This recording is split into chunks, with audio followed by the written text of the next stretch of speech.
Seattle Atheist Church, because good works in non-mysterious ways. A double-edged sword of modern life is that we are no longer required to regularly engage in activities that require an increased heart rate in order to survive. So what for us may be a hardcore workout may have been for our ancestors just another day in the wild, tracking and hunting, foraging and moving. On the one hand, that has provided for time to do things like learn calculus, build rockets, learn to crochet, and develop modern science and modern societies. But this default to sedentary existence has corresponding effects on our physical and mental health. Heart disease is now the #1 cause of death in the United States, and mental health issues are a major challenge for many of us. What can we do? We can't turn back the clock, nor I think would we want to, but we can get moving. Okay, so just a disclaimer. I do not claim to be an expert. Take none of this as canon. Do be skeptical. Do perform your own research. Do listen to your body, your choice, full stop. Having said that, if I'm not an expert, then why should you listen to me? And that's a good question. So just a little bit about me. In 2013, I did a 25-mile mountain bike race, followed by a 6-mile run. In 2015, I actually won a 5K race here in Everett. And around the same time, I came in second place in a 5K in Westport. I don't feel too bad about that result because the winner was a former Marine who owned his own gym. Later that year, I did a half marathon, admittedly not as cool as a full marathon, but also nothing to scoff at. A full marathon is still on my bucket list, though. I've hiked the Grand Canyon, rim to rim. I've done about a dozen or so century rides. A century is like 100 miles on the bike, that includes a couple of bike races. I've done a bunch of hiking here in Washington State. In Yosemite, I've hiked Half Dome and El Capitan, did a little free climbing there as well.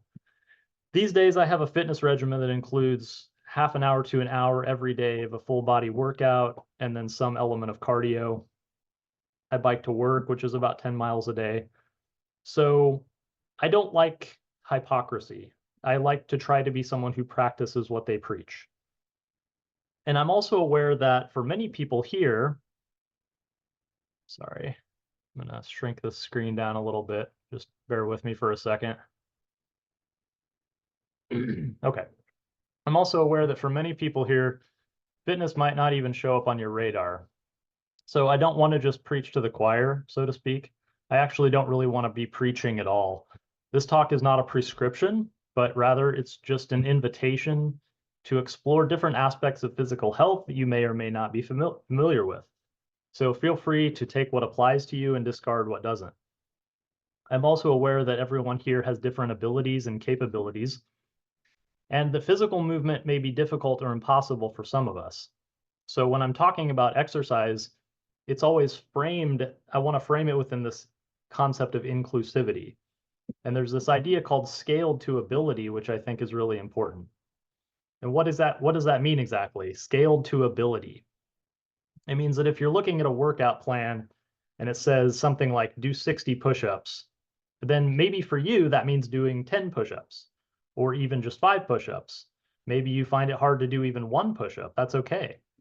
You can start with knee push-ups, or you can substitute something else, right? The important thing is not to follow the letter of the law, so to speak, but to make the effort, right?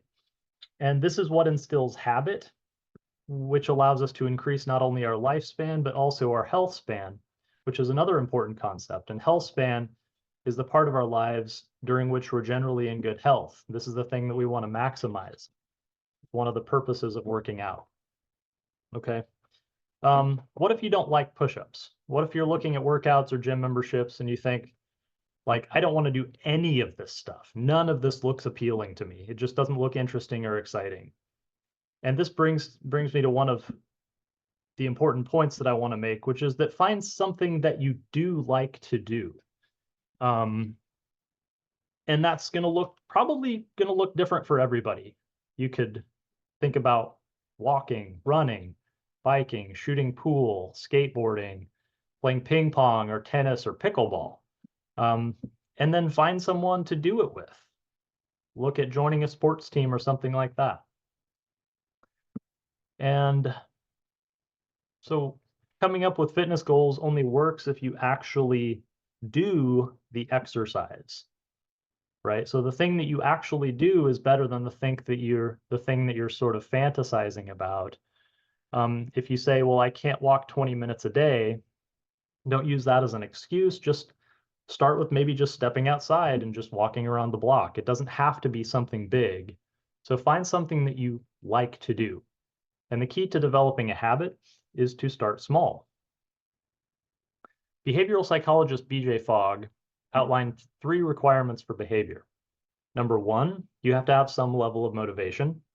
Number 2, you have to be able to do it. And number 3, there has to be a trigger, which is an existing behavior that is a call to action. He said that we should make this behavior tiny. He uses an example of doing 2 push-ups every time you pee. That's his thing, I guess. So the format is, after I insert existing habit, I will insert tiny new behavior. Another example would be walking around the block every time you get out to get the mail. So the formula is behavior equals motivation plus ability plus a trigger. Okay, so how do we get started? How do we make that hard choice? How do we do the hard thing that we know is good for us, but that sometimes we just don't want to do? And here I would like to recite a poem by Jane Hirschfield about taking that hard thing and making it part of you. This poem is called A Cedary Fragrance. Even now, decades after, I wash my face with cold water, not for discipline, nor memory, nor the icy awakening slap, but to practice choosing to make the unwanted wanted. And this poem is kind of in the vein of the Nike mantra, just do it, right? You might look at the person who goes to the gym every day or who runs 5 miles a day, rain or shine, and you might think, well, it takes a lot of effort to do that every day.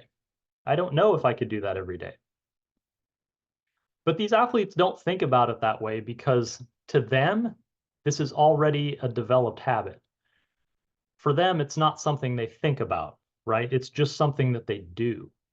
And it takes much more effort to establish a habit than it does to maintain it. Okay, so again, start small.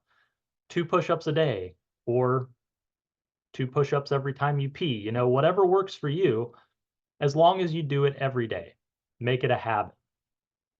Walk around the block every day, bike to work once a week.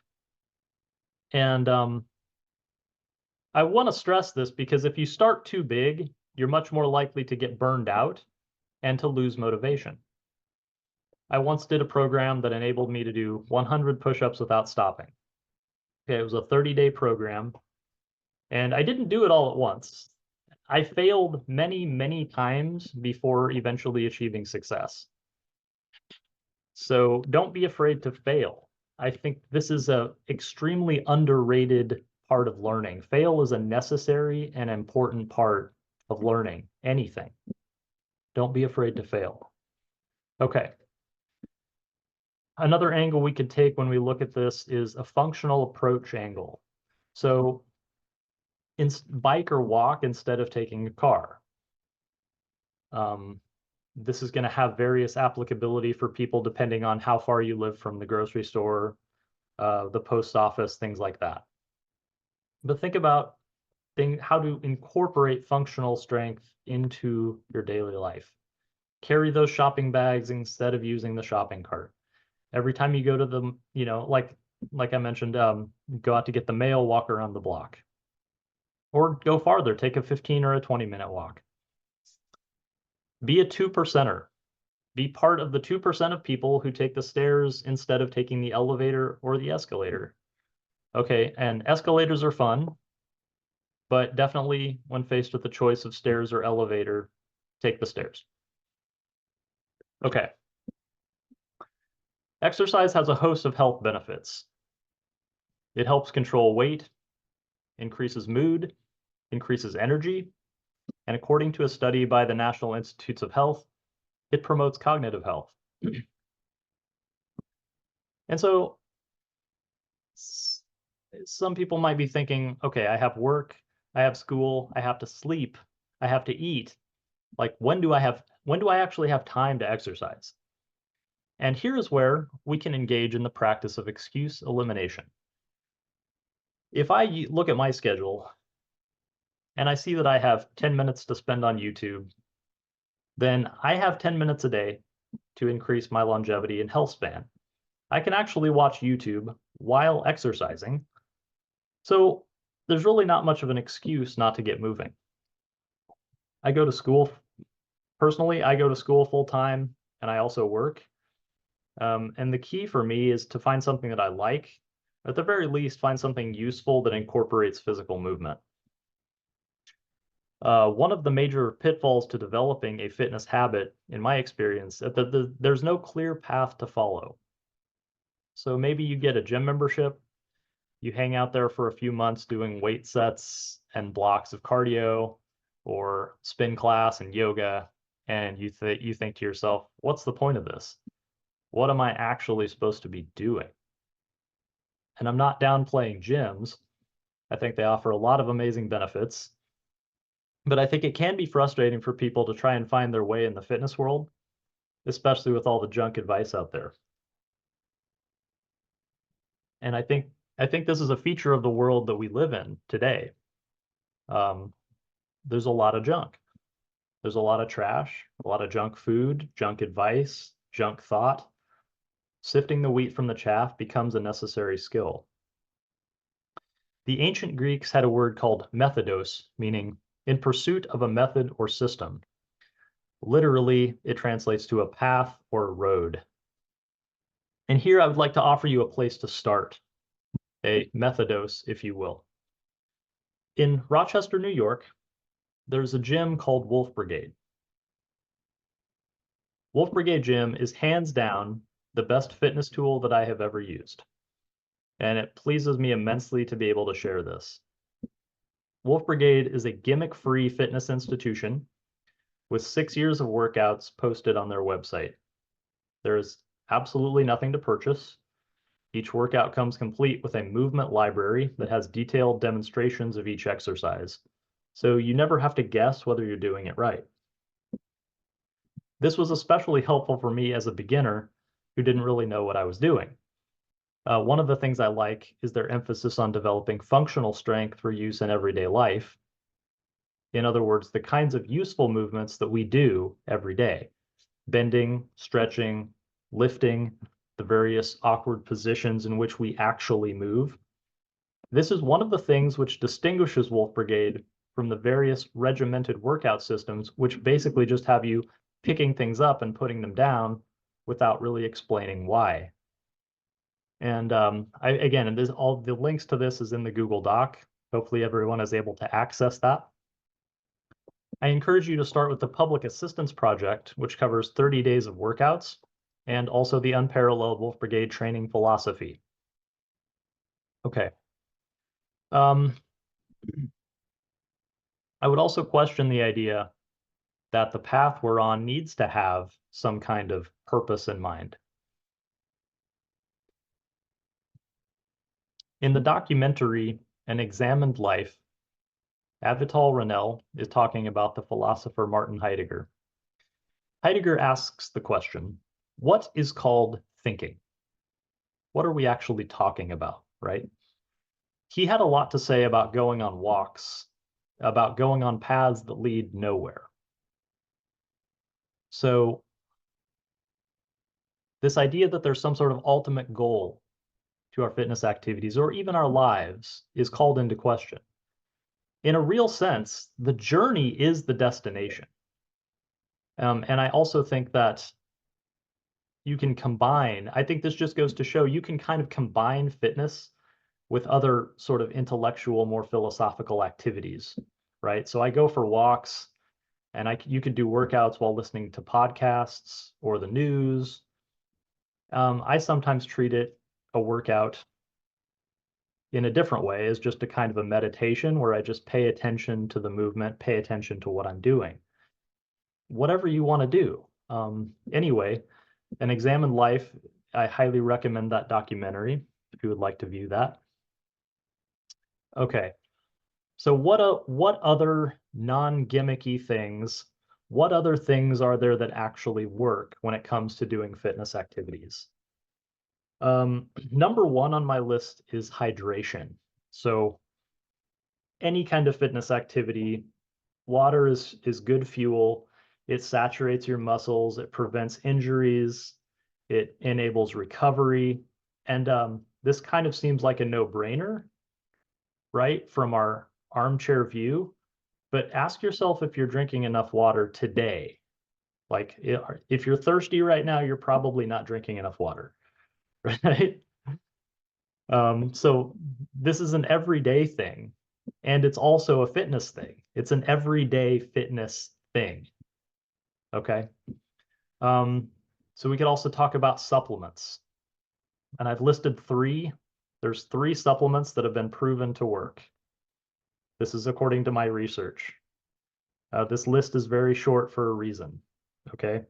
There's protein, caffeine, and creatine. Aside from the general lack of reliable information on supplements, I just like to stick with what works. So protein, caffeine, and creatine, those are going to boost athletic performance and enable you to build muscle. But in general, I kind of want to stay away from supplements. I want to eat whole foods, not processed foods. Okay. The next thing that actually works is sleep, is just getting enough sleep. You can bank sleep on the weekends if that works for you, but really we should be looking for anywhere from 7 to 9 hours of sleep per night. Okay. This is really hard sometimes, especially if you have a lot on your plate, but sleep is incredibly important to physical recovery, emotional health, and also longevity. And then you can talk about a couple of tools. If you want to buy something, or if you want to think about things like that, a yoga mat is a good thing to have. A foam roller is good for flexibility and muscle recovery. And anyway, good things to have, not necessary to begin though. Okay. So how much time should you allocate to a physical activity? The government, the CDC, recommends 150 minutes per week of moderate intensity aerobic activity, or 75 minutes per week of vigorous aerobic activity, or a combination of both. So that's 21 minutes a day of moderate aerobic activity, or 11 minutes a day of vigorous activity. They also recommend moderate to high intensity muscle strengthening activity, such as resistance or weights, on 2 or more days per week. Although they don't give a time constraint on this. It could be a half hour, it could be an hour, it's kind of up to you. Dr. Peter Attia, a health and longevity expert, has recommendations that, not surprisingly, exceed the government recommendations. And the following information is taken from a talk between Dr. Attia and Sam Harris on the topics of health, longevity, exercise, diet, disease, medicine, and emotional health. So Dr. Attia recommends that we sort of separate our training into two groups. Half of the training is strength training, and half of it is cardio. I'm going to kind of break it down here a little bit. So as far as the strength training, he recommends 1 hour of full body workout 3 times per week. Or alternatively, you could do a half an hour full body workout 6 times per week. And within the strength training, 80% of the strength training should be resistance training, which is basically just lifting heavy things, right? Weighted squats, bench press, deadlift, weighted sit-ups, basically anything with a weight attached. 20% of our strength training should be without the weights, things like push-ups, plank hold, sit-ups, Superman, things like this. In the cardio area, 80% of our cardio should be at the zone 2 heart rate. And the way that you find the zone 2 heart rate is you take 180 minus your age plus or minus 10. So for example, I'm 44 years old. My target heart rate would be 180 minus 44 plus or minus 10. So 136 plus or minus 10. So 126 to 146 beats per minute. This is basically the place where you can talk, but you don't want to. Okay. And as far as VO2 max training, this is the other 20% of our cardio. So VO2 max refers to the maximum amount of oxygen your body can absorb and use during exercise. It's basically a measure of your aerobic fitness. Some fitness trackers have VO2 max readouts, but you can also get it with the following equation. You can take your maximum heart rate, which is where you exercise at max intensity for 8 minutes. Then you measure that your heart rate for 20 seconds and multiply that by 3. And then take your resting heart rate. Well, you probably want to take your resting heart rate first. Might make more sense. So before you start working out, you take your resting heart rate, which is just your number of heartbeats in 20 seconds multiplied by 3. Okay. So you take your max rate divided by your resting rate, multiply that by 15.3. That's your VO2 max. So and then just to get into a little bit of granular detail about this specific area. So within the VO2 max training, you want 3 to 8 minute intervals with a 1-to-1 ratio of work to recovery. So 3 to 4 minutes of work and 3 to 4 minutes of rest is an ideal interval. Alternatively, you could use Tabata intervals, which are 20 seconds on, 10 seconds off for 3 to 8 minutes for a total of 30 minutes. Okay, so again, this is like 20% of the total cardio. The key here is to find a balance. So you don't want to be like go, go, go 100% of the time and never give yourself a break. And you also don't want to be just kind of piddling around doing exercises with not much intensity for your whole workout. It's this dynamic between high and low intensity that creates the health gains. So again, I would recommend using this as sort of a goal and not necessarily as a place to start, depending on your level of experience, of course. I would recommend starting with the Wolf Brigade program. But importantly, again, think for yourself, listen to your own body. If something hurts, stop doing it.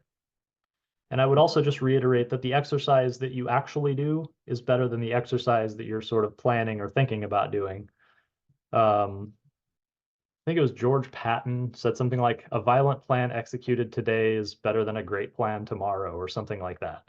So a 5-minute walk today is better than a plan to walk 30 minutes every day this week. Okay. So what if you get into training or a fitness activity and you think that this is boring? This could be applied to lots of aspects of life, I think. Not everything we do is 100% fun, right? The cure for boredom is to pay attention. Any activity that you invest with your full attention becomes meaningful and becomes something worth doing. So if you find yourself thinking that something is boring, interrogate that thought. Just pay attention to it and watch what happens. Age is nothing but a number. In 2013, Diana Nyad completed a 111-mile swim from Cuba to Florida in 52 hours and 54 minutes. She details her journey in her spectacular autobiographical memoir, Find a Way. I had the honor of meeting Diana in 2016 when she gave a talk at a town hall event in Seattle. She is a larger-than-life person on stage and on the page. She is a titan, a brightly shining star, and a total badass. It took her 5 attempts to swim from Cuba to Florida, and she finally did it while following her guiding principle: never give up. During her training, sports scientists told Diana she would never be able to reach Florida because she wouldn't be able to consume enough calories to deliver the energy required to physically complete the journey. She replied, "Give me the computations that show us the limit of the human spirit." She made the swim when she was 64 years old. Okay, so Diana Nyad tells us to never give up. Does that always apply? Is it ever okay to quit? I have learned the hard way that my mind is capable of going places my body is not willing to go. About 8 years ago, I was doing overhead presses in the gym. I was about halfway through a set of 20 presses with a 50-pound weight, and my shoulder started to hurt. My workout buddy was with me, and I didn't want to look weak, so I just kept going. And then I felt something tear. That is when I stopped. At the time, I was working as an aircraft builder, and my work aggravated this injury. I went to the doctor, who took an x-ray, and it was determined that I had a separated AC joint in my right shoulder. With physical therapy, there was about a 6-month recovery process. I've also been to physical therapy for nerve pain in my legs, and I still struggle with knee pain when I run. So again, I've learned the hard way that if something hurts, stop doing it immediately. Don't finish your training set. Don't finish your training run. Stop and investigate. Okay. And the following is a section from an essay called The Iron by Henry Rollins. I used to fight the pain, but recently this became clear to me. Pain is not my enemy. It is my call to greatness. When dealing with the iron, one must be careful to interpret the pain correctly. Most injuries involving the iron come from ego. I once spent a week lifting weight that my body wasn't ready for, and spent a few months not picking up anything heavier than a fork. Try to lift what you're not prepared to, and the iron will teach you a lesson in restraint and self-control. It took me years to fully appreciate the value of the lessons I've learned from the iron. I used to think that it was my adversary, that I was trying to lift that which does not want to be lifted. I was wrong. When the iron doesn't want to come off the mat, it's the kindest thing it can do for you. If it flew up and went through the ceiling, it wouldn't teach you anything. That's the way the iron talks to you. It tells you that the material you work with is that which you will come to resemble. I think this applies to many areas of life. What we do and what we think about is what determines the quality of our lives. Rollin goes on to say, muscle mass does not always equal strength. Strength is kindness and sensitivity. Strength is understanding that your power is both physical and emotional, that it comes from the body and the mind and the heart. Okay, so who cares? Why should we care about fitness? Because fitness is intimately related to health. We have a limited amount of time in our human bodies. If we believe, as many reasonable people do, that this world, this universe, is the only one whose existence we can be certain of, then it follows that we would want to make this life the best it can for ourselves and for those we care about. Yes, developing a fitness habit is hard, but it comes with a long list of benefits, including mental and physical health, social well-being, health span, and longevity. Okay, you don't have to be good at something to get started. What we persist in doing becomes easier for us to do. Every action you take is a vote for the kind of person that you want to be. If you want to be a writer, you write. If you want to be a chess player, you play chess. So too with fitness training. If you want to get strong, you have to lift. If you want to get fit, you have to get moving.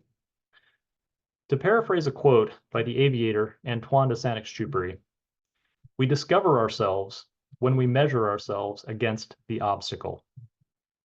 Thank you.